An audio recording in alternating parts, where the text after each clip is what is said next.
رزق حلال دے مجھے اے میرے کبریا، دیتا ہوں تجھ کو آستا تیرے حبیب کا، دیتا ہوں تجھ کو آستا تیرے حبیب کا۔ الحمدللہ رب العالمین والصلاة والسلام علی سید المرسلین، اما بعد فاعوذ باللہ من الشیطان الرجیم، بسم اللہ الرحمن الرحیم۔ الصلاة والسلام علیک یا رسول اللہ، الصلاة والسلام علیک یا حبیب اللہ، الصلاة والسلام علیک یا نبی اللہ وَعَلَىٰ آلِكَ وَأَصْحَابِكَ یا نور اللہ۔ میٹھے میٹھے اسلامی بھائیوں، احکام تجارت سلسلے کے ساتھ حاضر ہیں۔ نام سے ہی ظاہر ہے کہ اس سلسلے کے اندر تجارت سے متعلق، کاروبار سے متعلق احکام یعنی شرعی احکام بیان کیے جاتے ہیں۔ دارالافتاء اہل سنت کے مفتی صاحب ہمارے ساتھ موجود ہوتے ہیں، آپ کی جانب سے پوچھے جانے والے سوالات کے جوابات عطا فرماتے ہیں۔ اس سلسلے میں مختلف مارکیٹوں، مختلف عنوانات سے متعلق بھی سوالات ہوتے ہیں، اور بعض اوقات ہم جنرل سوالات بھی لیتے ہیں کہ کسی بھی موضوع سے متعلق آپ ہمارے سلسلے کے اندر سوال کر کے شرعی رہنمائی حاصل کر سکتے ہیں۔ سوالات کے آغاز سے پہلے درود پاک کی فضیلت سنتے ہیں۔ نبی کریم صلی اللہ تعالیٰ علیہ وآلہ وسلم نے ارشاد فرمایا، جو کوئی شخص مجھ پر ایک مرتبہ درود پاک پڑھتا ہے، اللہ تعالیٰ اس پر 10 مرتبہ رحمت نازل فرماتا ہے۔ صلو علی الحبیب صلی اللہ تعالی علی محمد صلی اللہ تعالی علیہ وآلہ وسلم۔ حضور والدہ ماجدہ کا انتقال ہوا، آج تقریباً 1 ہفتہ ہو چکا ہے۔ تعزیت کے حوالے سے ایک سوال کرنا چاہوں گا کہ تعزیت کے بارے میں ہم نے سنا کہ 3 دن سے بعد تعزیت نہیں کرنی چاہیے، اگر یہ صحیح میں مسئلہ بیان کر رہا ہوں تو اب 1 ہفتہ گزر چکا، جس طرح آج ہماری سلسلے میں باقاعدہ ملاقات ہو رہی ہے، ہم گفتگو کر رہے ہیں، تو مجھے کیا الفاظ استعمال کرنے چاہیے، یا کوئی اور اسلامی بھائی کسی کو اتنے دن بعد ملتا ہے، اب ظاہر سی بات ہے معاشرتی تقاضا ہے کہ وہ فوت ہونے والے کے متعلق اس سے بات چیت تو کرے گا، تو کیسے الفاظ ہونے چاہیے کہ وہ تعزیت بھی نہ کہلائے اور وہ افسوس کرنا بھی کہلائے، اس کی دلجوئی بھی ہو جائے، اور اس کے علاوہ بھی جو ہے کچھ آپ مدنی پھول ارشاد فرمائیے۔ الحمدللہ رب العالمین، والصلاة والسلام علی سید الانبیاء والمرسلین، اما بعد فاعوذ باللہ من الشیطان الرجیم، بسم اللہ الرحمن الرحیم۔ تعزیت کا جو ایک نظام ہے نا، پہلے تو اسے بہت قریب سے دیکھنے کا موقع ملا، یعنی ایک تھیوری ہوتی ہے اور ایک پریکٹیکل ہوتا ہے۔ تو یہ دین اسلام کا اتنا حسین نظام ہے سبحان اللہ کہ اس میں اس کے بیک گراؤنڈ میں تو دل جوئی کا عنصر نمایاں ہے، سبحان اللہ، کہ اس سے مقصود ہوتا ہے دل جوئی کرنا، ماشاءاللہ، اور حادثے ہوتے ہیں، ظاہر بات ہے، یہ بڑے صدمے ہوتے ہیں، کسی کا انتقال کر جانا اور خصوصاً والدہ کا انتقال کر جانا، انسان شوق میں ہوتا ہے، تو اس کو شوق سے کیسے نکالا جائے، صدمے سے کیسے نکالا جائے۔ تو مختلف جب لوگ آتے ہیں، ایک آیا، دوسرا آیا، تیسرا آیا، چوتھا آیا، اب اس کی توجہ بڑھتی ہے، صحیح، یہ ہر ایک اگر کو اکیلا جو بیٹھ جائے گا تو وہ اسی طرف متوجہ رہے گا، صحیح، اس کی توجہ بڑھتی ہے، یہ ان سے گفتگو کرتا ہے، انہیں پس منظر بتاتا ہے کیسے انتقال ہوا۔ پھر بہت سارے لوگ ایسے ہوتے ہیں کہ جو دور دراز سے آئے ہوتے ہیں، اس کے دل میں خوشی داخل ہوتی ہے صحیح کہ ماشاءاللہ اتنی دور سے یہ تعزیت کے لیے آئے ہیں۔ صحیح، تو یوں جو ہے اس موقع پر مختلف یعنی اسی انداز کی خوشیاں ہوتی ہیں جو اس کے دل میں داخل کی جا سکتی ہیں، تو اس سے جو بندے کا غم ہے وہ ہلکا ہوتا ہے، اور وہ ایک نارمل روٹین کی طرف آتا ہے، ماشاءاللہ، ورنہ اگر اس سے وہ صدمہ دور نہ ہو تو وہ پھر شاید دنیا سے کنارہ کشی اختیار کر لے، صحیح، اور ایسا شریعت کو مطلوب نہیں ہے۔ ٹھیک ہے، تو ایسا اسلام کا حسین نظام ہے سبحان اللہ، کہ مطلب کوئی بیمار ہو جائے تو اس کی عیادت کی جائے، کی جائے. اس کے فضائل وارد ہوئے، کسی کا انتقال ہو جائے، کسی کے گھر میں انتقال ہو جائے تو لواحقین سے تعزیت کی جائے. پھر جنازہ ہے، پھر جنازے کے ساتھ لوگوں کا جانا ہے.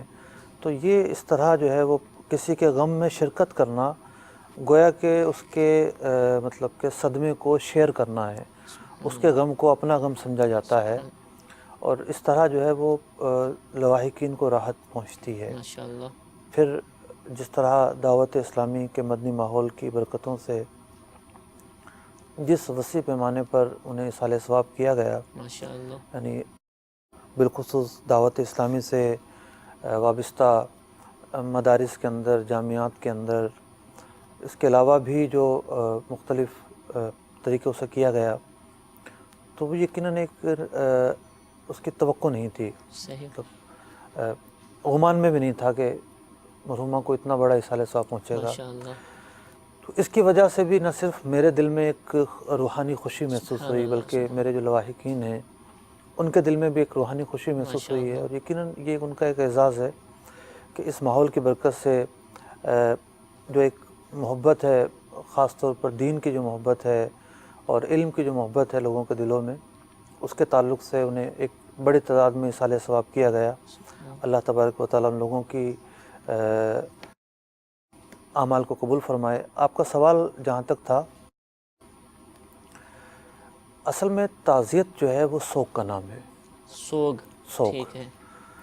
یعنی آپ کسی کے ساتھ جا کر اس کے سوگ میں شریک ہوتے ہیں، اور 3 دن سوگ کے ہوتے ہیں. ٹھیک ہے. 3 دن کے بعد سوگ نہیں ہے. صحیح.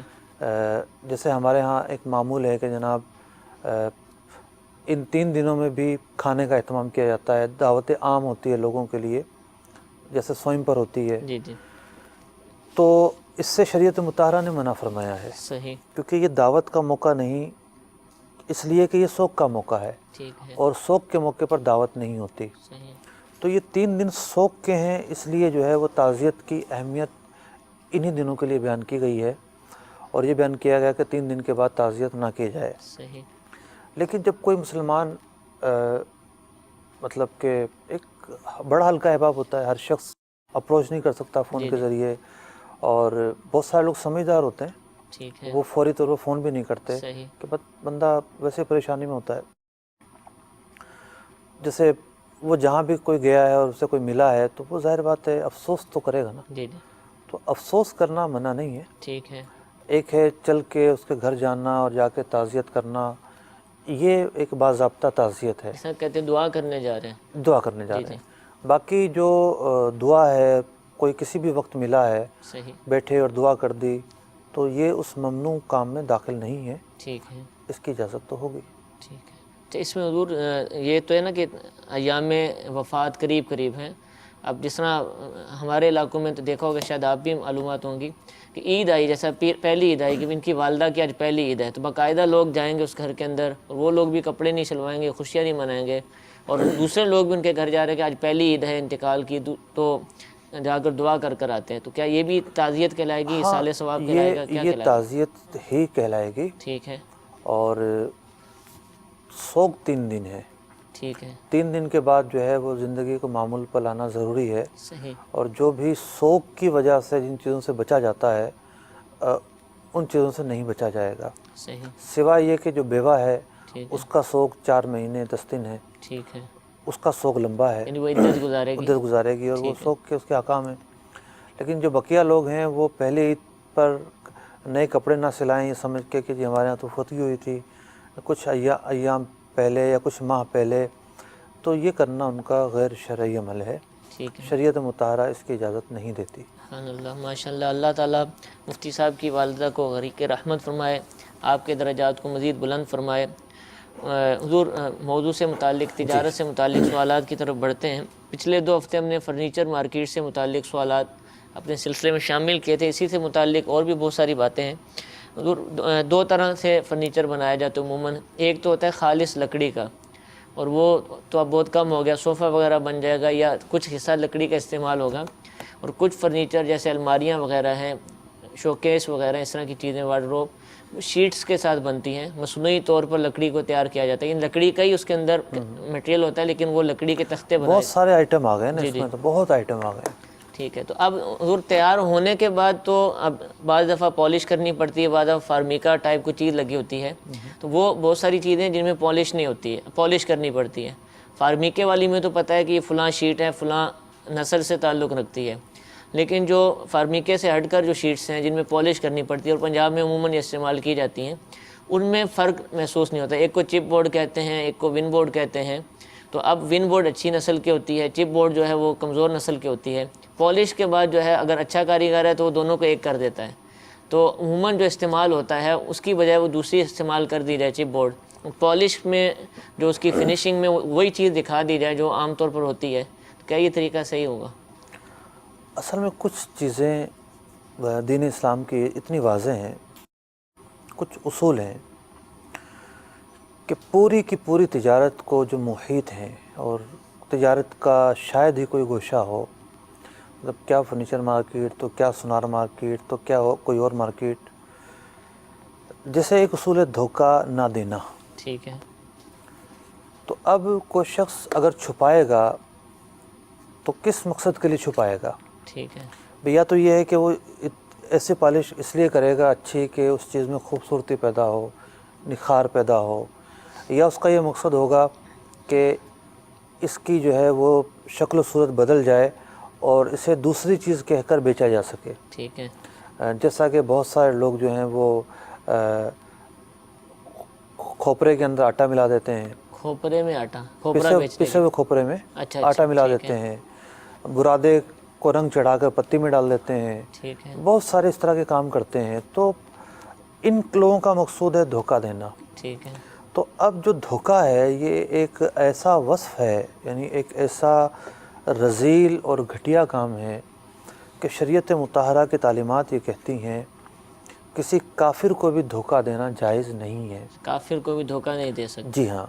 تو اب اگر ان کا مقصود دھوکہ دینا ہے تو یقینی طور پر یہ گناہ گار ہیں، اور اس بنا پر اگر مہنگا بیچ رہے ہیں تو وہ جو ڈفرینس ہے وہ بھی مال حلال نہیں کہلائے گا. ٹھیک ہے. لیکن اگر ان کا مقصود یہ ہے کہ ہم تو چیز کو خوبصورت سے خوبصورت بنانا چاہتے ہیں، صحیح. اور گاہک اگر ہم سے پوچھے گا کہ یہ کیا میٹیریل ہے تو جو اس کا نام ہے ہم وہی بتائیں گے، ٹھیک ہے. تو ظاہر بات ہے دھوکہ نہیں ہے. ٹھیک ہے. تو اب یہ دونوں پہلو بیان ہو گئے. ان دونوں پہلوؤں کے مطابق انما الاعمال بالنیات. ٹھیک ہے. اور اگر وہ اچھی نیت ہے اور فائدہ بھی ہے گاہک کا، جی. پھر وہ چیز استعمال کر سکتے ہیں. لیکن بہتر یہ نہیں ہوگا کہ ہم بتا دیں کہ ہم نے یہ والی چیز لگائی، کیونکہ گاہک کو یہ چیزوں کا معلومات مشکل ہوتی ہے. بتانا تو مسٹ ہے نا. اچھا. اگر کوئی بتانے میں ہچکچاہٹ کا مظاہرہ کر رہا ہے ٹھیک ہے. تو اس کا مطلب اس کا دل میں چور ہے، صحیح. اور یہ اس سے جو ہے وہ کرنا چاہتا ہے، دھوکہ دینا چاہتا ہے. ٹھیک ہے. تو حضور بعض دفعہ پرانا فرنیچر ہوتا ہے اور وہ پورا تو قابل استعمال نہیں ہوتا، اس کے کچھ اجزاء جو ہیں وہ قابل استعمال ہوتے ہیں، جیسے اس کی پھول وغیرہ اس طرح کی چیزیں. جی. تو وہ نئے فرنیچر کے اندر استعمال کر کے اس کو نئے کے ساتھ ہی بیچ دیا جائے، کیا اس کی اجازت ہوگی؟ یعنی اس کسی نے نیا ڈیزائن پسند کیا، اس میں وہی چیز لگتی ہے جو پرانے میں لگتی ہے، تو ایسا بھی ہوتا ہے؟ میں نے عرض کیا نا، کچھ اصول ایسے ہیں کہ جو بالکل ایک جنرل اصول ہیں اور تمام شعبوں کو وہ محیط ہوتے ہیں. ایک اصول اس میں سے یہ ہے کہ تاجروں کے عرف میں یعنی شعبہ تجارت سے جو لوگ وابستہ ہیں ان لوگوں میں اگر کسی ایکٹیویٹی کی وجہ سے، کسی تبدیلی کی وجہ سے چیز کی قیمت کم ہو جاتی ہے، ٹھیک ہے، تو وہ اس چیز کے اندر عیب مانا جاتا ہے. جیسے آپ نے دیکھا ہوگا کہ موبائل ہے، جی جی، موبائل کو آپ کھول کے بھی نہ دیکھیں، اسٹارٹ بھی نہ کریں، اس کا ڈبہ کھول لیں، جی جی، تو ڈبہ کھولنے سے اس کی قیمت گر جائے گی. صحیح. نئی گاڑی ہے، ایک مرتبہ شو روم سے نکلوا لیں، شو روم سے نکلوانے کے بعد اس گاڑی کی جو قیمت ہے وہ کم ہو جائے گی اگرچہ کہ نہ چلی ہو. تو بہت ساری چیزیں ایسی ہوتی ہیں جو شعبہ تجارت کے اندر عیب شمار کی جاتی ہیں، اور عیب کا پتہ کب چلتا ہے کہ جب اس کسی چیز کی قیمت کسی ایکٹیویٹی کی وجہ سے کم ہو جائے تو وہ اس میں ایک عیب کہلاتا ہے. تو جو سوال آپ پوچھ رہے ہیں تو ظاہر بات ہے ایسا جو کرنا ہے وہ اس چیز میں عیب تو پیدا کر رہا ہے اس کی اب وہ قیمت نہیں رہے گی جو اس کی قیمت ہوتی ہے. ٹھیک ہے. تو اگر گاہک پوچھتا ہے تو اس کو بتانا پڑے گا. اور اگر وہ چیز بالکل صحیح کنڈیشن میں لکڑی ہے, کبھی خراب ہوتی اور کبھی بہت اچھی رہتی, بھلے 100 سال پرانی ہو, تو اب لگانے میں بتانا ضروری ہوگا اس کو, کبھی پرانا میں نے لگایا اس پہ. گاہک کے پوچھنے پر یہ نہیں کہہ سکتا کہ یہ نیا مال ہے. ٹھیک ہے. سب نئی چیزیں ہیں. ٹھیک ہے. پرانا تو لگایا ہے اس نے. ٹھیک ہے. ہاں صوفوں کے اندر ہے کہ ایک عام طور پر صوفوں میں جو یہ پائلٹ ہوتے ہیں کنٹینرز کے, جی جی کنٹینر میں جن پر سامان رکھا جاتا ہے, لکڑی کے پائلٹ ہوتے ہیں, کریٹ ٹائپ. جی جی تو یہ آ کر کسی جگہ پر جو ہے وہ 2-4 جگہوں پہ ڈالے جاتے ہیں, ان سے لکڑیاں نکالی جاتی ہے اور وہ لکڑیاں اندر یوز ہوتی ہیں. ٹھیک ہے. یعنی 90% جو فوم والے صوفے ہوتے ہیں ان میں وہی لکڑی یوز ہوتی ہے. جی جی تو چونکہ وہ ایک اندر کا کام ہے اور اس کا ایک عرف بھی ایسا ہے, لیکن جو یہ بیڈ وغیرہ بنتے ہیں جی جی ان میں پرانی لکڑیاں یوز نہیں ہوتی. جو عرف ہے, جو طریقہ کار ہے, اسی کے مطابق استعمال ہو. جزاک اللہ. کچھ کالرز ہمارے ساتھ موجود ہیں, ان کے سوالات سلسلے میں شامل کرتے ہیں. جی پہلی کال سنائیے. پالش والے دروازے یا فرنیچر پر بعد وضو کتر ہاتھ لگ جائے تو کیا حکم ہوگا؟ جزاکم اللہ خیر. جی ایک اور کال سنائیے. محمد سلیم رضا عطار, میں ضلع بہاولپور سے سوال عرض کر رہا ہوں. میرا مفتی صاحب کی خدمت میں یہ سوال ہے کہ کسی بندے کا کسی بھی کاروباری بندے کے ساتھ کسی چیز پر سودا ہو جاتا ہے, آپس میں ریٹ طے ہو جاتا ہے, لیکن جو شخص کوئی چیز بیچنا چاہ رہا ہے, زبان ہونے کے بعد اگر اس کو کوئی ایسا کاروباری بندہ مل جاتا ہے کہ جو اس کو اس سے زیادہ پیسے دینے پر آمادہ ہو جاتا ہے, تو جو پہلے دو بندوں میں آپس میں بات طے ہوئی ہے, اگر وہ پہلے والا شخص اس کے ساتھ زبان کو ختم کر کے دوسرے کے ساتھ وہ سودا کر کے ریٹ زیادہ لے لے, کیا یہ جائز ہے یا نہیں ہے؟ اگر اس شخص کو پیسے واقعی میں بہت زیادہ ضرورت ہے تو کیا وہ پہلے والا شخص جس سے پہلے زبان ہوئی ہے اس کی منت سماجت یا اسے اپنی کوئی مجبوری بتا کر دوسری جگہ پر وہ اپنی چیز دے سکتا ہے تاکہ اس کی جو ضرورت تھی وہ پوری ہو جائے؟ اس معاملے میں جواب ارشاد فرما دیجیے. جزاک اللہ. آمین. جی ایک اور کال سنائیے. میں محمد عرفان سہیوال سے رہنے والا رہائشی ہوں, عمان سے میں بول رہا ہوں. ہمارا یہ سوال ہے کہ جو باہرلے کنٹری کا کوئی بھی ملک ہے, سعودیہ ہے, دبئی ہے, عمان ہے, تو ادھر سے جو ویزے خریدتے ہیں, ادھر سے ویزے بہت سستے ملتے ہیں, آگے سے یہ 2-2 لاکھ 1.5 لاکھ روپئے کے فائدے میں آگے بیچتے ہیں. آدمی کو بلاتے ہیں, ادھر کام کار بھی نہیں ہوتا, اگر اس کو پھنساتے ہیں. کیا یہ جائز ہے کہ ناجائز ہے؟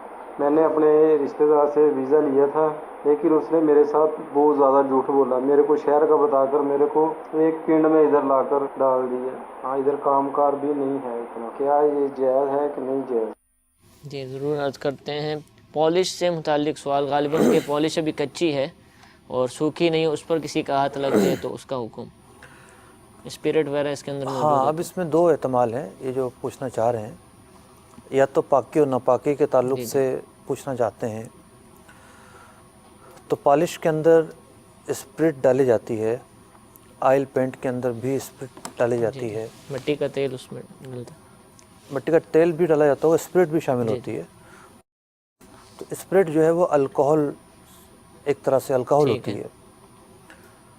تو الکوہل جن چیزوں سے اور جس طریقے سے کشید کیا جاتا ہے اس کے متعلق علماء احناف کے جو ائمہ ہیں, امام اعظم ابو حنیفہ رضی اللہ تعالیٰ عنہ اور امام محمد اور امام ابو یوسف علیہ الرحمہ, ان کے مابین اختلاف ہے. ٹھیک ہے. اور اختلاف کا خلاصہ یہ ہے کہ جو چیزیں, ایک فریق یہ کہتا ہے کہ جو چیزیں الکوہل کی تعریف پر پوری اترتی ہیں, اگر وہ نشہ دیں تو وہ ناپاک اور حرام ہوں گی, صحیح. ورنہ نہیں. ٹھیک ہے. دوسرا فریق اسے مطلق ناپاک اور حرام قرار دیتا ہے, نشہ دیں یا نہ دیں. دیں. ٹھیک ہے. تو یہ ائمہ احناف کے درمیان اختلاف ہے. تو اس اختلاف کو مد نظر رکھتے ہوئے علماء نے ایسی چیزوں کے اندر جس کا تعلق کھانے پینے سے نہیں ہے, بیرونی استعمال ہے, تو اس کے اندر اس کو الکوہل کو جائز قرار دیا ہے. صحیح. یعنی اس کی ایسے قول کو اختیار کیا ہے فتوے کے لیے جس میں اس کی حلت اور پاکی کا بیان ہے. تو اسی بنا پر پالش کے اندر اسپرٹ ہے، یہ بھی پاک ہے. پرفیوم کے اندر الکوہل ہے، پرفیوم بھی پاک ہے. اور انجیکشن لگانے کے لیے اسپرٹ لگائی جاتی ہے، وہ بھی پاک ہے. اس کے بعد ایک اور اسٹیپ آتا ہے آگے کہ کچھ ایسی چیزیں ہیں جن کا تعلق کھانے پینے سے ہے لیکن نشہ وہاں کسی صورت میں نہیں آتا. جیسے ہومیوپیتھک کی دوائیاں ہیں، تو ان دوائیوں کے اندر ان دوائیوں کی حفاظت کے لیے الکوہل لازمی عنصر ہے، ٹھیک ہے، لیکن اس سے نشہ کبھی بھی نہیں آتا. صحیح، وہ بہت قلیل مقدار میں ہوتا ہے. تو ان کی بھی حلت کا حکم دیا گیا ہے. لیکن اس کے علاوہ جو الکوہل ہے جو نشے کے لیے استعمال ہوتا ہے وہ بلا شبہ ناپاک ہے اور اس کا پینا حرام ہے. اگر آپ نے ہومیوپیتھک کہا تو یہ اسی کے ساتھ کھاتے ہیں کہ ایلوپیتھک میں بھی یہ چلے گا؟ ایلوپیتھک میں بھی جہاں ایسے آئٹمز ہیں جہاں نشہ نہیں آتا ٹھیک ہے، تو اس کی اجازت بھی دی جائے گی. ٹھیک ہے، ضرورتاً جو ڈالی کی اس کی اجازت دی جائے گی. یا دوسرا ان کا پہلو یہ ہو سکتا ہے کہ کسی کے جو نا وہ کاریگر نے پینٹ کیا جی جی اور وہ چھوٹ کر اس کے اعضاء پر لگ گیا اور وضو کا مسئلہ ہے جی جی تو اسے چھڑانا پڑے گا، ٹھیک ہے، کیونکہ وہ ظاہر بات ہے وہ تو ہے نہیں، ویسے بھی کاریگر تو ہے نہیں، گھر والا تو کاریگر نہیں ہے، صحیح، تو اسے چھڑانا لازمی ہوگا. اور بعد میں بھی نظر آئے اور ہے نا مسئلہ کہ سب چیزیں کر لیں اور بعد میں نظر آیا اور پھر دیکھا کہ لگا رہ گیا، تو یہ حکم اس کے ساتھ نہیں ہے، ٹھیک ہے، یہ حکم کاریگر کے ساتھ، کاریگر کے ساتھ جو عام طور میں مبتلا رہتے ہیں. ٹھیک ہے. سلیم بھائی بہاولپور سے سوال پوچھ رہے ہیں ایگریمنٹ سے متعلق کہ کسی قیمت پر کسی شخص کے ساتھ ایگریمنٹ ہو گیا، سودا ہو گیا، اور اب سودا ہو جانے کے بعد اس کو جو بیچنے والے کو کوئی اور آدمی ملا جو اس سے زیادہ پیسے دے رہا ہے، تو کیا یہ اس کو دے سکتا ہے اور پچھلا ایگریمنٹ ختم کر سکتا ہے؟ اللہ تبارک و تعالیٰ نے قرآن مجید فرقان حمید میں ارشاد فرمایا، یا ایھا الذین آمنوا اوفوا بالعقود، اے لوگو اپنے معاہدوں کی پاسداری کرو. سبحان اللہ. تو اتنے واضح انداز میں رب کریم عز و جل نے جو معاہدہ ہے، ایگریمنٹ ہے، اس کی پاسداری کا حکم دیا ہے.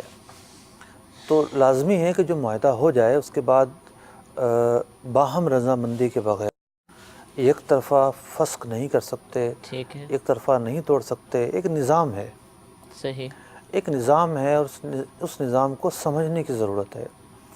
نظام یہ ہے کہ جب بھی کوئی سودا ہوتا ہے، مال کا سودا جس میں خریداری مکمل ہو جاتی ہے تو انتقال ملکیت ہو جاتا ہے. ٹھیک ہے، خریدنے والا مال کا مالک ہو جاتا ہے، بیچنے والا پیسوں کا مستحق ہو جاتا ہے. وہ پیسوں کا تقاضا کرتا ہے، یہ مال کا تقاضا کرتا ہے. ٹھیک ہے، ایک صورت ہے کہ اس کے بعد بھی اگر وہ مال جل جائے یا ہلاک ہو جائے تو پھر سودا فسخ ہو جاتا ہے، ٹھیک ہے، وہ ایک نیچرل صورت ہے. صحیح، لیکن اگر بندہ طمع کا شکار ہو کر، یعنی طمع یا لالچ کا شکار ہو کر اپنے ایگریمنٹ کو فسخ کرتا ہے، یک طرفہ فسخ کرتا ہے، سامنے والے کی رضامندی نہیں ہوتی، تو یہ گناہ کا کام ہے، اس کی اجازت نہیں ہے. اور اگر اس طرح اگر شروع ہو جائے، کل اس کے ساتھ بھی یہی ہوگا. ٹھیک ہے، تو یہ جو طریقہ کار ہے یہ انتشار پر مبنی ہے، ٹھیک ہے، اور انتشار پر مبنی طریقہ کیسے جائز ہو سکتا ہے؟ صحیح. اچھا، یہ دوسرا اس میں پہلو یہ ذکر کر رہے کہ خود اس سے بات کی جائے کہ مجھے ضرورت ہے اور وہ دوسرا آدمی زیادہ پیسے دے رہا ہے، آپ ایگریمنٹ ختم کر دیں، تو یہ تو اجازت کے ساتھ تو ٹھیک ہوگا. ایک صورت یہ تھی کہ خود اپنی مرضی سے بیچ دیا. دیکھیں یہ تھوک کے چاٹنے والی بات ہے. صحیح، جب ایک سودا ہو گیا تو اب مارکیٹ دیکھنی چاہیے تھی نا، ٹھیک ہے، پہلے مارکیٹ دیکھنی چاہیے تھی. اس نے اپنی رضامندی خوشی کے ساتھ اس کی آفر کو قبول کرتے ہوئے سودا کیا ہے، ٹھیک ہے، تو اب دوسرے کے پاس جانا تو اپنے آپ کو شرمندگی پر پیش کرنا ہے. صحیح، تو اس طرح تو نہیں جانا چاہیے. ٹھیک ہے. اور اگر وہ بالفرض کوئی صورت بنتی اور اجازت ہاں، بعض مل جائے، اوقات یہ ہوتا ہے کہ سامنے والا راضی ہو جاتا ہے کہ ٹھیک ٹھیک ہے ہے، یار کوئی مسئلہ نہیں ہے، مجھے تو مال مل جائے گا کہیں اور ٹھیک سے، ہے، یا میرے پاس مال موجود ہے، تم بیچ دو. صحیح، تو ہم نے یہ جو گفتگو کی ہے اس میں بار بار یہی لفظ استعمال کیا ہے کہ بغیر اس دوسرے کی رضامندی کے. ٹھیک ہے، تو اگر وہ راضی ہے اور سودا فسخ ہو جاتا ہے باہم خوشی کے ساتھ تو ٹھیک ہے، یہ آزاد ہے، جہاں مرضی بیچے. ٹھیک ہے، جزاک اللہ. عرفان بھائی ساہیوال سے تعلق ہے لیکن عمان سے انہوں نے ہمیں کال کی ہے کہ بیرون ملک جو لوگ جاتے ہیں وہ وہاں کی کمپنیوں سے سستے ویزے خرید لیتے ہیں کم قیمت میں، اور پھر اپنے ملک میں وہ لوگوں کو، رشتہ داروں کو، جاننے والوں کو مہنگے داموں بیچتے ہیں، اور وہ ویزے بیچ کر ان کو بلا بھی لیتے ہیں لیکن کام کاج نہیں ہوتا. تو ایسی صورت کیا درست ہے یہ؟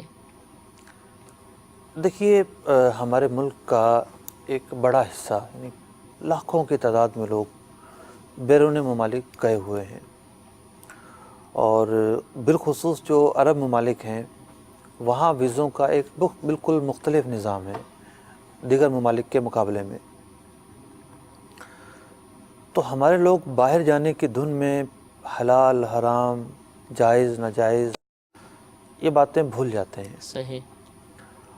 آپ دیکھیں کہ جو لوگ یورپ جاتے ہیں غیر قانونی طور پر، وہ ایران کے ذریعے اور ترکی کے ذریعے اور یونان میں داخل ہوتے ہیں، اسپین میں داخل ہوتے ہیں. ٹھیک ہے. اس میں سے کتنے لوگ تو مر جاتے ہیں راستے میں، کنٹینرز میں ان کو بند کر مر جاتے ہیں کنٹینر میں، جو ہے وہ ان کا دم گھٹ جاتا ہے. 3-4 سال پہلے واقعہ ہوا تھا، شاید کوئٹہ میں ہوا تھا، کنٹینر میں دم گھٹنے کی وجہ سے درجنوں لوگ وہیں انتقال کر گئے تھے. تو اب کیا انہیں خطرات نظر نہیں آ رہے کہ ہم باہر جا رہے ہیں اور اس رسک پر جا رہے ہیں؟ پیسہ تو وہ بھی خرچ کرتے ہیں. تو وہ جس خطرے اور جس غیر قانونی طریقے سے جاتے ہیں، شریعت مطہرہ یقینی طور پر اس انداز کو ناجائز اور غیر شرعی قرار دے گی. صحیح. جو کہ غیر قانونی ایک تو غیر قانونی ہے، ٹھیک ہے، غیر قانونی ہے، اور پھر اپنے آپ کو خطرے پر پیش کرنا ہے، جان کے مسائل ہیں. ٹھیک ہے. تو ابھی اس وقت بھی جو ہے وہ شاید ہی کوئی دن گزرتا ہو کہ جس اخبار میں یہ خبر نہ آتی ہو، خاص طور پر جو شام کے پناہ گزین ہیں، ملک شام، سیریا کے پناہ گزین، وہ کشتیوں کے ذریعے ترکی کے راستے یورپ داخل ہونے کی کوشش کر رہے ہیں. صحیح. اور روزانہ ہی خبریں آ رہی ہیں، اتنے لوگ پکڑے گئے، کشتی ڈوب گئی، ساحل پہ بھوک سے مر گئے، اس ملک کی ٹیم نے ان کو ریسکیو کیا، مطلب انہیں بچایا. تو یہ روزانہ خبریں آ رہی ہیں. کئی لیکن ممالک میں تو گن سے شوٹ کرنے کا مار دیتے، کشتیاں ڈبو دیتے ہیں. صحیح. مطلب ایسے ظالم لوگ ہیں، وہ شاید یہ تصور کرتے ہیں کہ اب انہیں ہم اپنے ملک میں قید میں ڈال کے بھی بوجھ ہو گئے ہمارے اوپر یہ، تو ہم وہیں کشتیاں ڈبو دیتے ہیں. تو اتنے خطرات ہیں، پھر غیر قانونی پہلو ہیں. اسی طریقے سے جو ویزوں کا کام ہے، ایک تو ہے پراپر اور باقاعدہ جائز طریقے پر مشتمل کام. ایمبیسی کے ذریعے جو بھی ایجنٹ وغیرہ ہوتے ہیں، مراد یہ ہے کہ ایک کمپنی ہے، اس کمپنی کو افراد چاہیے. ٹھیک ہے. تو وہ کمپنی یہاں پاکستان میں کسی ایجنٹ کو کہے گی کہ تم مارکیٹنگ کرو، صحیح، ہمیں اتنے افراد چاہیے. تو یہاں کی کمپنی اخباروں میں اشتہار دے گی، جو جو ذرائع ہیں وہ استعمال کرے گی تشہیر کے، اور لوگوں کے انٹرویو لے گی، جو اہلیت پر پورا اترتے ہوں گے انہیں آگے بھجوا دے گی، اور وہ اس بات کی فیس لے گی. صحیح. تو اب اس طرح کی اگر کوئی ایسی کمپنی جو ڈمی نہیں ہے اور وہ حقیقت پر مشتمل ہے، تو اس کا فیس لینا تو درست ہوا. پھر دوسرا مسئلہ یہ ہوتا ہے کہ وہاں کی گورنمنٹ کا یہ قانون ہے کہ جو بھی شخص نیا آئے گا اس کے 2-3 ہزار ریال یا 2-3 ہزار درہم اسے سیکیورٹی کے طور پر رکھنے ہوں گے، گورنمنٹ کے پاس رکھنے ہوں گے. جیسے امارات کا تو مجھے معلوم ہے کہ 3,000 روپے شاید وہ ایک ورکر سے لیتے ہیں. 3,000 وہاں کی 3,000 درہم، تقریباً جو ہے وہ 90,000، 1 لاکھ بن جائے گا. صحیح. یہ لیتے ہیں. اب ہوتا کیا ہے کہ مثال کے طور پر ایکس کمپنی نے افراد بلوائے. ٹھیک ہے. اس نے کہا کہ جی ہم نے تو گورنمنٹ کو پیسے دینے ہوتے ہیں، آپ پیسے دیں. انہوں نے پیسے دے دیے، ٹھیک ہے. وہ پیسے ہوتے ہیں قابل واپسی. ٹھیک ہے. جب ان کا ویزا ختم ہوتا ہے تو گورنمنٹ وہ پیسے واپس دے دیتی ہے. لیکن بہت سارے وہ سیٹھ حضرات، وہ کمپنیاں چلانے والے جو ورکر کو ہائر کرتے ہیں، وہ پیسے اپنی جیب میں رکھ لیتے ہیں, واپس نہیں دیتے. واپس نہیں دیتے. بھائی ان لوگوں نے تو بلوائے تھے افراد کہ ہم آپ کو تنخواہ پہ جو ہے وہ کام دیں گے, اور کام دیتے ہیں. ٹھیک ہے. اور وہ یوں سمجھیں کہ اگر کسی کی 1,500-2,000 روپے بھی درہم بھی تنخواہ ہے تو اس 3,000 کے مقابلے میں تو اس نے بہت زیادہ کما لیا. صحیح. لیکن جو ایک نظام اور قانون کہتا ہے کہ یہ آپ نے بطور امانت رکھے ہیں, واپس بھی ملیں گے آپ, وہ واپس کرنے چاہیے. ٹھیک ہے. وہ جو پیسے ان ورکروں کے یہ سیٹ لوگ دبا کے رکھتے ہیں اور اپنی جیبیں گرم کرتے ہیں, یہ ظلم ہے, نرا ظلم ہے. استغفر اللہ. آپ نے جو ہے نا افراد بلوائے ہیں, ٹھیک ہے ٹکٹ کے پیسے لے لیں آپ, ٹھیک ہے. ٹکٹ کے پیسے آپ لے لیں, کوئی حرج نہیں ہے. عموماً ٹکٹ بھی وہ ورکر ہی دے رہا ہوتا ہے, یعنی ورکر دے رہا ہوتا ہے. وہ خود بیچ اوپر سے جو ہے وہ جو پیسے قابل واپسی ہوتے ہیں ویزا ختم ہونے کے بعد ان کو نہیں دیے جاتے وہ پیسے. اچھا کچھ افراد سے میں ملا ہوں اچھا جو وہ پیسے نہیں رکھتے, ٹھیک ہے, جو وہ واپس لوٹا دیتے ہیں. جب بھی ملازم کو جانا ہوتا ہے وہ پیسے ان کو واپس کر دیتے ہیں. تو اب ہوتا یہ ہے کہ کمپنی تو ایک کمپنی ہے, لیکن بیچ میں جو ہے وہ اور افراد آ گئے. ٹھیک ہے. انہیں پتہ ہے کہ جناب اس کمپنی میں جگہ ہے, تو وہ بروکر کے طور پر مہنگا ویزا بیچتے ہیں. ٹھیک ہے. تو اس میں بھی ممکن ہے بہت سارے ظلم کے اور زیادتی کے اور گناہ کے پہلو شامل ہوں. غیر قانونی بھی ہو سکتا ہے شاید. ہو سکتا ہے ایسا ہو, اور ہو سکتا ہے کہ کوئی ایسی چیز نہ ہو. سب کچھ جو ہے وہ ایک معاہدے کے تحت ہو, اور وہ معاہدہ جو بروکری اور کمیشن کے شرعی تقاضوں پر پورا اترتا ہے اس کے تحت ہو. ٹھیک ہے. تو یوں اس مسئلے کے دو رخ ہیں. صحیح. ایک رخ پر ہم نے کلام کیا, دوسرا رخ بھی ممکن ہے. ٹھیک ہے. تو بہرحال سوچ سمجھ کے جانا چاہیے. اب جس طرح یہ اصل ہے فیصلہ. عرفان بھائی کہہ رہے ہیں کہ بلا لیے اور یہاں کام نہیں, تو اس سے لگتا ہے کہ شاید بلاتے وقت یہ کہتا ہوگا کہ آج جو ہم کام بھی دلوائیں گے, اور اس طرح کے. یہ ایک تیسرا رخ ہے. ٹھیک ہے. وہ یہ ہے کہ جی ویزا تو ملک کے اندر داخل ہونے کے لیے ضروری ہے نا. صحیح. تو وہاں کے جو مقامی لوگ ہیں, وہاں کے جو وطنی ہیں, تو ان کا یہ کاروبار ہے. کہتے ہیں ٹھیک ہے ویزا لے لو, کام ہم کوئی نہیں دیں گے, ویزا لے لو, تنخواہ کوئی نہیں دیں گے, ٹھیک ہے. ہمیں بس اتنے پیسے دے دو. صحیح. اگر گورنمنٹ کی فیس 3,000 روپے ہے, وہ ان سے 10,000 روپے لیتے ہیں. فالتو لیں گے 10, کیونکہ ان کا تو یہ کام ہے, ان کا یہ بزنس انہوں نے بنا لیا ہے, ایک ناجائز بزنس ہے. اور ان ملکوں کی گورنمنٹ بھی میری معلومات کے مطابق اس کی بیچ کنی کرتی ہے, ٹھیک ہے, پکڑ دکڑ بھی کرتی ہے. بعض ملکوں میں ایسے قانون اب آئے ہیں پچھلے 1-2 سال سے کہ اگر کوئی ویزے والا شخص ایسی جگہ کام کرتا ہوا پایا گیا جس کے نام پر اس کا ویزا نہیں ہے, ٹھیک ہے, جس نے بلوایا تھا اس کے برعکس اس کے پاس نہیں پایا گیا وہ, ٹھیک ہے, تو جس نے وہ ویزا جاری کیا ہے اس کو بھی پکڑا جائے گا اور اس کو بھی پکڑا جائے گا جو کام کر رہا ہے.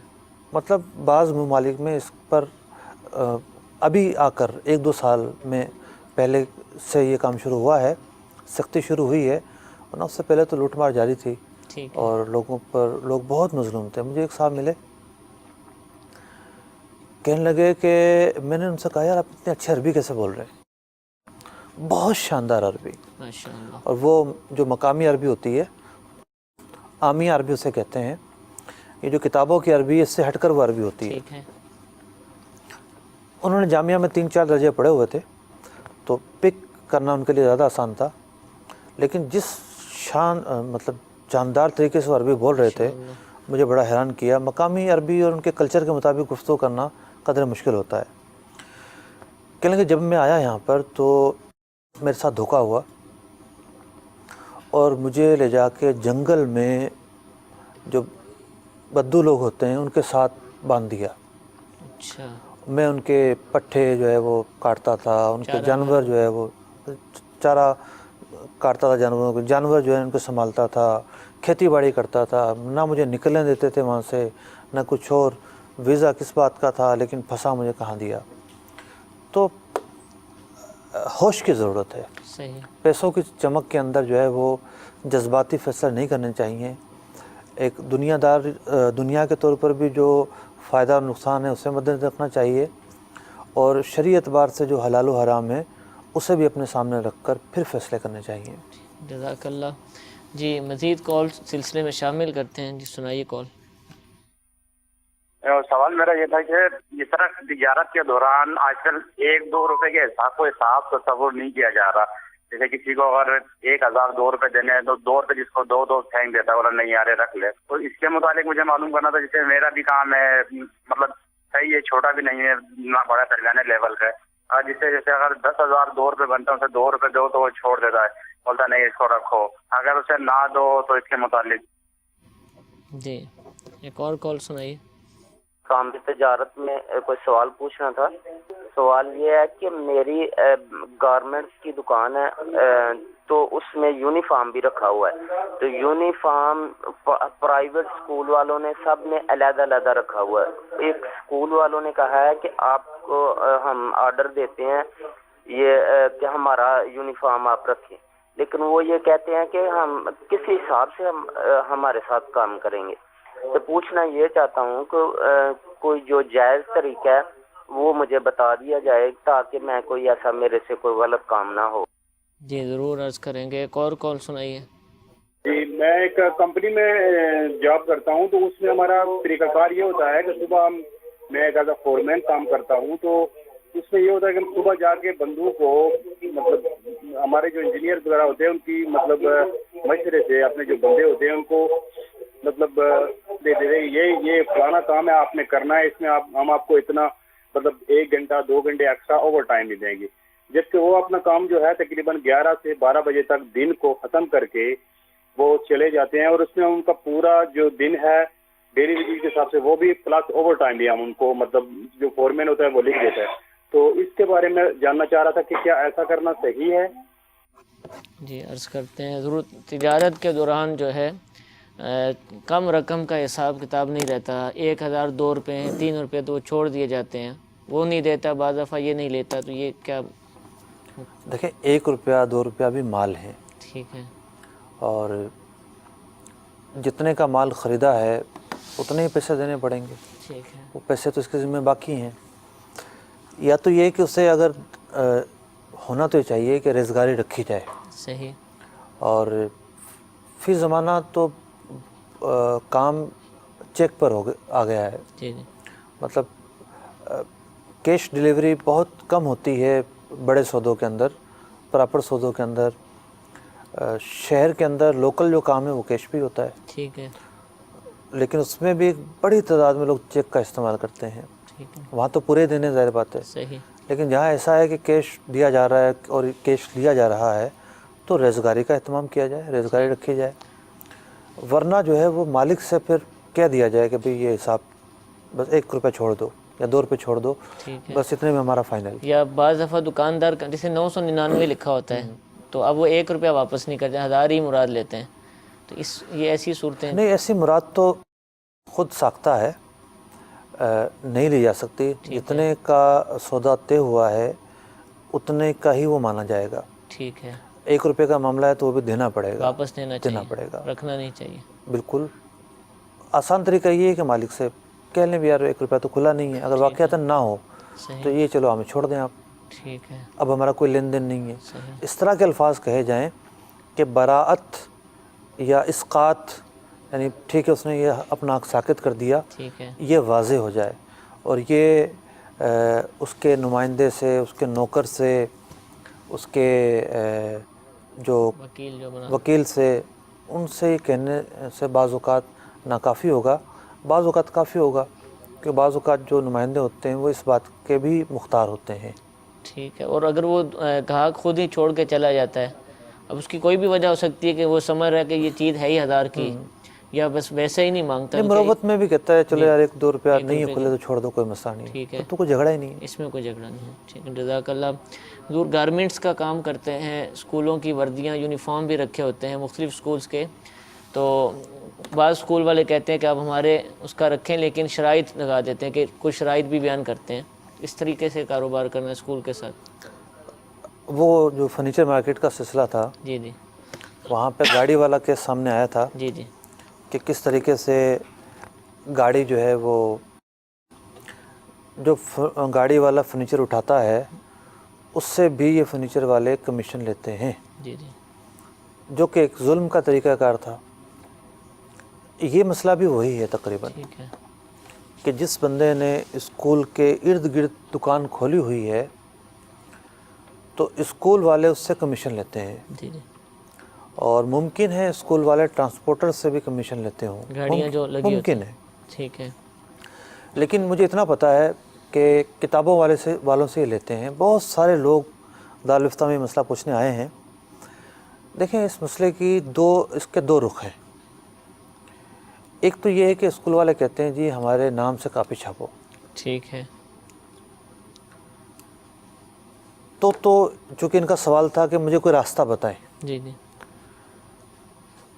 اسکول والوں کے نام سے یہ کاپی اگر یہ چھاپتے ہیں تو دو صورتیں ہیں، یا تو اسکول والے خود انویسٹ کریں، صحیح، اور یعنی اگر وہ کاپیاں 1000 کاپیاں 1 لاکھ روپے کی چھپتی ہیں تو وہ اس 1 لاکھ کے کیپٹل میں وہ اپنا حصہ ملائیں، ٹھیک ہے، اور دونوں شیئرنگ کریں، اور اس ایک جو کاپی ہے، ہر کاپی، ایک جو پروڈکٹ ہے، اس میں یہ دونوں پارٹنر ہوں گے، ٹھیک ہے، اس کے نفع نقصان میں یہ دونوں شامل نفع ہوں گے، متعین کر لیں، یہ ایک طریقہ کار ہے ٹھیک ہے، جو جائز ایک متبادل حل ہے۔ صحیح، دوسرا طریقہ یہ ہے کہ یہ کاپیاں چھاپ کے ساری ہی اسکول میں رکھ دیں، ٹھیک ہے، بیچ دیں ان کو، صحیح، مطلب مثال کے طور پر وہ کاپی 1 لاکھ روپے کی اسے پڑی ہے، اس نے 1.25 لاکھ کی بیچ دی، ٹھیک ہے، اسکول والے اس حساب سے بیچیں گے کہ وہ 25-30 ہزار روپے نفع کما لیں گے، ٹھیک ہے، لیکن اسکول والے کہتے ہیں کہ نہیں جی ہم ایک عزت دار مقام چاہتے ہیں، صحیح، یہ جو چیزیں ہیں کاپی شاپی بیچنا یہ ہمارے رتبے کو کم کرتا ہے، ہم یہ نہیں کریں گے، بس تم جو ہے وہ کاپی بیچو پر ہمارا نام ڈال دو، ہم بچوں کو فورس کریں گے وہاں سے لے لیں، کہ تم نے کوئی عام کاپی لے کے نہیں آنی، جس پر ہمارا نام لکھا ہوگا وہ لے کر آنی ہے، ٹھیک ہے، اور صرف اس کام کے آپ نے جو ہے ہمیں کمیشن دینی ہے، ٹھیک ہے، مطلب ہم آپ کی کاپیاں بکوائیں گے تو کمیشن دیں گے صحیح، آپ ہمیں۔ اب یہ جو طریقہ کار ہے یہ ظلم پر مشتمل ہے۔ اسکول والوں نے کیا کیا؟ کچھ بھی نہیں کیا۔ اگر بزنس دیا اس کو، اگر یہ میں نہ دیتے، دیکھیں بات سنیے کہ وہ دکان کھول کر بیٹھا ہوا ہے، ٹھیک ہے، اس نے ایک نام ڈال دیا، نام ڈال دینا کوئی بزنس نہیں ہے، اسکول کا نام ڈالا ہے، یہ تھوڑی ہے اس نے کسی شیمپو کمپنی کا نام ڈال دیا اور شیمپو کی بوتل پہ لکھ دیا اور وہ بکے گا۔ ایک اسکول کا نام سے پروڈکٹ کی ویلیو میں کوئی کمی بیشی نہیں ہوتی، ٹھیک ہے، جو کاغذ کاپی کا ہے وہ سب کو نظر آ رہا ہے کیا کاغذ ہے، ٹھیک ہے، کیا اس کا کور ہے، کیا اس کا گتا ہے، سب کو نظر آ رہا ہے، لیکن ایک مونوپولی کے لیے نام ڈالا جاتا ہے صحیح، کہ ہم طلبہ کو فورس کریں گے کہ اس کے علاوہ کوئی کاپی لانی نہیں ہے، ٹھیک ہے، آپ کی دکان پر وہ لامحالہ آئے گا، اور پھر مارکیٹ میں اگرچہ کہ اس کا ریٹ 50 روپے ہو لیکن اسکول کے فورس کرنے کی وجہ سے یہ 100 روپے کی بھی خریدے گا۔ صحیح، اسکول والے نے تو کچھ بھی نہیں کیا، ٹھیک ہے، نہ اس نے انویسٹ کی، نہ سرمایہ کاری کی، نہ جو ہے وہ طالب علم اور دکان کے درمیان بروکری کا کردار ادا کیا، جو بروکری کے تقاضے اور شرائط ہیں، جس طرح وہ محنت کرتا ہے ایک بروکر اور اس محنت کے بدلے وہ معاوضہ لیتا ہے، یہاں تو ایسی کوئی بھی چیز نہیں ہے، ٹھیک ہے، یہاں تو نرا جو ہے ایک وہ ہے جال بچھایا گیا، ایک جال بچھا کر اور ایک سائیڈ طریقے سے سائیڈ میں رکھ کے ایک نفع کھینچا گیا ہے۔ ایک تو نفع وہ ہے نا جو یہ لوگ فیسوں کے ذریعے لیتے ہیں، صحیح، بلکہ ایک نفع سائیڈ سے بھی لے رہے ہیں، سائیڈ بزنس کے، مطلب جو گاڑیوں اسٹیشنری کے سے، دکانوں والے ہیں ان سے اسٹیشنری لے والوں رہے ہیں، ان سے لے رہے ہیں، گاڑیوں والے سے۔ اب آپ دیکھیں اسکول کا ڈریس ہزاروں بچے جو ہے وہ بعض اسکول ایسے ہوتے ہیں ان کے مختلف کیمپس ہوتے ہیں، جی جی، اس میں ہزاروں بچے پڑھتے ہیں، آپ صدر میں چلے جائیں ہر بڑے اسکول کی وردی مل جائے گی آپ کو، صحیح، لیکن جو اسٹیشنری والا اسکول کے برابر میں بیٹھا ہوا ہے اس سے یہ مطالبہ کر رہے ہیں کہ آپ ہمیں پیسے دیں، صحیح، جس کی دکان صدر میں اس سے کیوں نہیں مطالبہ کر رہے؟ ٹھیک ہے، تو یہ ایک مونوپلی ہے، اور اس طرح کا جو تقاضا یہ غیر شرعی ہے اور اس کی گنجائش نہیں ہے۔ ٹھیک ہے، متبادل طریقہ ہم نے عرض کر دیا کہ ٹھیک ہے اسکول کے جو آنر ہیں وہ اگر ڈریس یونیفارم کا کام ہے تو یونیفارم تیار کرنے میں اپنا انویسٹ کریں، ٹھیک ہے، یا تو جو دکاندار ہے وہ صرف محنت کرے، سارا انویسٹ ان کا ہو اور اس کا کام ہے بیچنا، جو نفع ہو اس میں شیئرنگ کی جائے، یا یہ ہے کہ دونوں پیسے ملائیں۔ تو یہ ہے کاروباری اور اسلامک موڈ۔ ٹھیک ہے. اور جو دوسرا طریقہ ہے وہ جائز نہیں ہے. ٹھیک ہے. حضور فور مین ہیں کمپنی کے اندر جو کام ورکر کرتے ہیں، ان کو کام یہ ڈیوائیڈ کرتے ہیں کہ یہ کام کرنا ہے، اور یہ اپنے حساب سے یہ کرتے ہیں کہ ڈیوٹی ٹائم میں اتنا ہوگا اور یہ مزید کام بھی ہے آپ یہ کریں، ہم آپ کو اوور ٹائم دیں گے. لیکن وہ کاریگر ہیں، وہ جب اوور ٹائم یا یہ چیزیں دیکھتے ہیں تو جلدی کر کے چلے جاتے ہیں، فارغ ہو جاتے ہیں، ڈیوٹی ٹائم میں ہی فارغ ہو جاتے ہیں. لیکن چونکہ کام جو ہے وہ تقسیم کرتے وقت کچھ اوور ٹائم کے لیے رکھا گیا تھا، کچھ ڈیوٹی ٹائم کے لیے، تو کیا اب یہ اوور ٹائم کے مستحق ہوں گے اس طریقے سے، جبکہ کام وہ کر دیا، جو کام دیا تھا انہوں نے پورا کر دیا؟ تھوڑا سا الگ زاویے سے سوال آیا ہے. جی جی. عام طور پر تو یہی سوال آتا ہے اور لوگ یہی پوچھتے ہیں کہ جناب ہم جب اوور ٹائم دیتے ہیں تو جو کاریگر حضرات ہیں وہ تھوڑا کام بھی لمبا کر دیتے ہیں. صحیح. اور وہ کھینچ دیتے ہیں تاکہ اوور ٹائم تک پہنچ سکیں اور اوور ٹائم حاصل کر سکیں. یہ جو سوال ہے کہ نہیں ایسا نہیں ہوتا، بلکہ جتنا ان کو کام بتایا گیا تھا وہ ڈیوٹی ٹائم میں ہی کر کے چلے جاتے ہیں. اوور ٹائم والا بھی اس میں فارغ کر دیتے ہیں. تو اگر تو وہ تنخواہ دار ہیں، ٹھیک ہے، تو انہیں کوئی اوور ٹائم نہیں دیا جائے گا. ٹھیک ہے. تنخواہ دار آدمی مدت ملازمت میں، یعنی جو بھی وقت ہوتا ہے نوکری کا، مثال کے طور پر 9 to 5 ہے، تو اس وقت میں یہ وقت اس نے بیچا ہوتا ہے، ٹھیک ہے، اس کا وہ معاوضہ لے رہا ہوتا ہے. صحیح. اس وقت میں وہ جو بھی کام کرے گا تو وہ اس کا معاوضہ پا رہا ہے، ٹھیک. ایکسٹرا معاوضے کا وہ حقدار نہیں اور ہے. اگر اس کے اجارے میں اس کی جو جاب طے ہوئی تھی اس میں طے ہو جائے کہ آپ نے یہ چیز ڈیلی کے 100 آئٹم بنانے ہیں، تو اب وہ اجارے کا تو اس نے جو طے تھا وہ 100 بنا لیے، عرض کر رہا ہوں اب زائد ہو گئے. اگر وہ تنخواہ پر ہے تو اس کی یہ صورت ہے، اور اگر ایسا نہیں ہے، ٹھیک ہے، اسے پیسے ملتے ہیں پر پیس کے حساب سے، ٹھیک ہے، تو تنخواہ پہ تو نہ ہوا. ٹھیک ہے. وہ تو عمل پر اب کام کر رہا ہے کہ جتنا عمل کرے گا وہ جتنی پروڈکٹس بنائے گا اتنی ہی جو ہے اسے وہ معاوضہ ملے گا. صحیح. لیکن ان کے سوال سے ظاہر تھا کہ ایسا نہیں ہے، تنخواہ دار ہی محسوس ہو رہا جی. ہے. جی جی.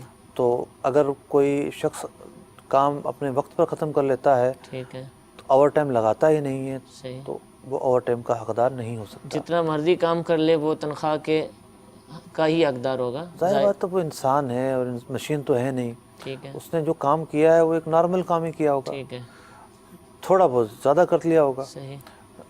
ایسا تو نہیں ہو سکتا نا، اگر وہ کوئی 50 چیزیں پیک کرتا ہے تو آج اس نے 200 چیزیں پیک کر دی ہوں، ایسا تو نہیں ہوگا. ٹھیک ہے، زیادہ سے زیادہ اس نے 70-80 چیزیں پیک کر دی ہوں گی. ٹھیک ہے، تو ایسا تو کام میں ہوتا رہتا ہے. ٹھیک. اور اگر حضور اس میں جو ہے وہ ٹائم بچ گیا ہے، اب آپ فرما رہے ہیں کہ وہ تنخواہی کا حقدار ہوگا، بھلے وہ زائد کام کر لے، اب اس نے زائد کام بھی جلدی کر لیا اوور ٹائم کے لالچ میں، لیکن ٹائم بچ گیا 1 گھنٹہ 2 گھنٹے، تو اب وہ فارغ بیٹھا ہوا ہے، تو کیا اور کام دیا جائے گا اس کو، یا اس کو کہا جائے گا بھی نہیں؟ اور کام دیا جائے گا. جو فورمین بھی تو ملازم ہی ہے نا وہ جی، کمپنی کا، تو اس کی ذمہ داری بنے اس گی. کی چھٹی نہیں ہوگی. ٹھیک ہے، جو ٹائم نوکری کے لیے معاہدے میں طے پایا ہے، ٹھیک ہے، اس پورے ٹائم میں جو تسلیم نفس ہے، صحیح، اپنی سپردگی ہے، ٹھیک ہے، وہ رکھنا ضروری ہے. صحیح. اگر کام 12 بجے ختم ہو گیا ہے تب بھی اگر 5 بجے تک ٹائم ہے، 5 بجے تک اسے بیٹھنا ہوگا. ٹھیک ہے، یہ اس کے معاہدے کا ایک حصہ ہے. صحیح. اور اس وقت کام اگر نہیں ہوتا اور پھر آ جاتا ہے تو اس کو کرنا پڑے گا وہ کام. ٹھیک ہے. اور اگر وہ کہتا ہے کہ حضرت میں نے عام طور پہ اس کاریگر 1 دن میں جتنا کام کرتے میں نے کر دیا ہوا ہے، تو اب میں مزید کام نہیں کروں گا، تو کیا وہ کہہ سکتا ہے یہ؟ دیکھیں اتنا تو ہے کہ جو معتدل کام ہے وہ اس سے لیا جائے گا. ٹھیک ہے، وہ اس نے کر دیا. ہاں، مثال کے طور پر 5 بجے تک ٹائم ہے، وہ 4 بجے تک کام سے فارغ ہو گیا، اب پھر اس کو اتنا کام دے دیا کہ جو پورے دن جتنا کام ہو، جی جی، تو ایسا تو نہیں ٹھیک ہوگا اور نہ کوئی کرے گا. اب وہ 12 بجے فارغ ہو گیا تو یہ تھوڑی اسے آدھا دن جو ہے وہ فارغ رکھا جائے گا. ٹھیک ہے، کام تو دیا جائے گا اس کو. ٹھیک ہے. اور فورمین صاحب جو ہیں ان کو چاہیے کہ وہ مالک کو بھی مطلع کریں، اور مالک کو بھی مطلع کریں اور سمجھائیں ان کو. ٹھیک ہے، کہ اس طرح کے جو عذر ہیں یہ خود ساختہ عذر ہیں، ٹھیک ہے، اور حقیقت یہ ہے اس طرح انہیں سمجھائیں، ان کا ذہن بنائیں تاکہ وہ غیر شرعی مطالبے نہ کریں. ٹھیک ہے. جزاک اللہ. میٹھے میٹھے اسلامی بھائیوں، ہمارے سلسلے کا وقت ختم ہوا. انشاءاللہ عز و جل آئندہ ہفتے نئے موضوعات کے ساتھ، نئے سوالات کے ساتھ احکام تجارت کا سلسلہ لے کر حاضر ہوں گے. اللہ تعالیٰ سے دعا ہے کہ جو کچھ سنا عمل کی توفیق عطا فرمائے. آمین بجاہ النبی الامین. صلو علی الحبیب صلی اللہ تعالی علی محمد. رزق حلال دے مجھے تجھے اے میرے کبریا، دیتا ہوں تجھ کو آستا تیرے حبیب کا، دیتا ہوں تجھ کو آستا تیرے حبیب کا۔